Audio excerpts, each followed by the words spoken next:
ബാപ്പയോടും ഉമ്മയോടും എത്ര മോശപ്പെട്ട സ്വഭാവക്കാരാണെങ്കിലും പിണങ്ങാൻ പാടില്ല അവരോട്.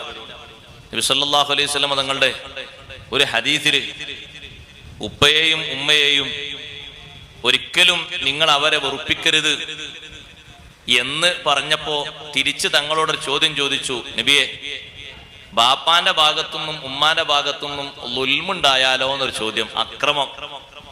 അപ്പൊ തങ്ങൾ 3 പ്രാവശ്യം ആവർത്തിച്ചു പറഞ്ഞു,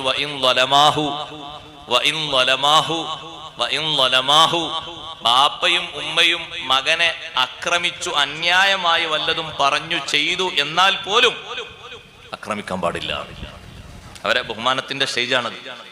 എന്തും ബാപ്പയായതുകൊണ്ട് ഉമ്മയായതുകൊണ്ട് എനിക്ക് ചെയ്യാൻ പറയാന്നുള്ളതിന് പെർമിഷൻ അല്ലത്. പക്ഷെ അവരെ ബഹുമാനിക്കേണ്ട ഒരു പരിധി പറഞ്ഞപ്പോ പറഞ്ഞതാണ്, അവരിൽ നിന്ന് ളുൽമുണ്ടായാൽ പോലും സഹിക്കണം.